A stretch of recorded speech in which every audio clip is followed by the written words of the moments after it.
ស្រុកលាស្រែលាម៉ែមកធ្វើការងារ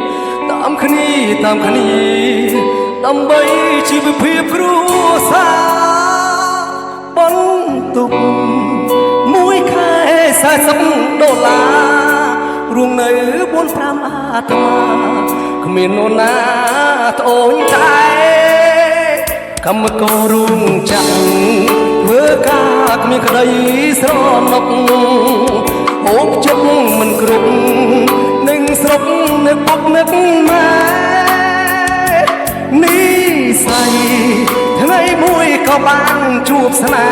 ហ៍សន្យាស្រឡាញ់មិនតែ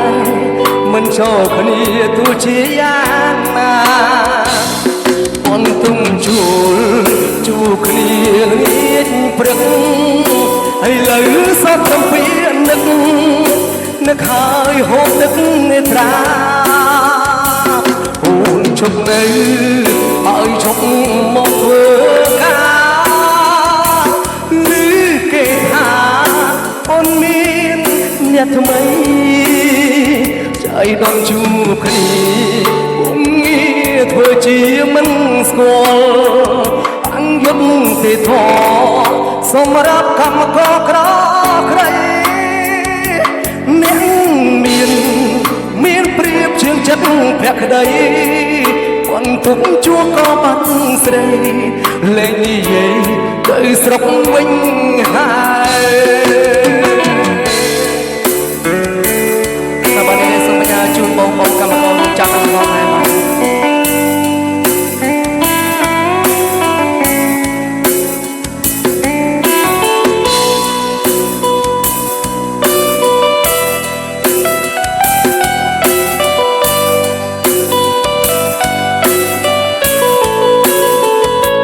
ក៏រួមចាក់ធ្វើការគ្មានក្តីស្រណុកហូបជុកមិនគ្រប់នឹងស្រុកនឹកពុកនឹកម៉ែនេះស្អីថ្ងៃមួយក៏បានជួបស្នេហ៍សន្យាស្រឡាញ់មិនប្រែមិនចូលគ្នាទោះជាយ៉ាងណាបន្ទុំជួបគ្នាល្ងាចព្រឹកហើយលើសតកំពីនឹកហើយហូបទឹកនេត្រាអូនជប់នៅហើយជប់មកធ្វើការឮគេថាអូនមានអ្នកថ្មីใจដន់ជួបគ្នាពុំងាធ្វើជាមិនស្គាល់អញ្ញប់ទេធေါ်សម្រាប់កម្មករក្រក្រៃ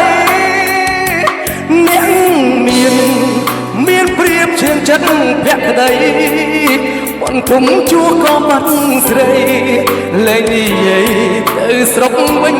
ហើយ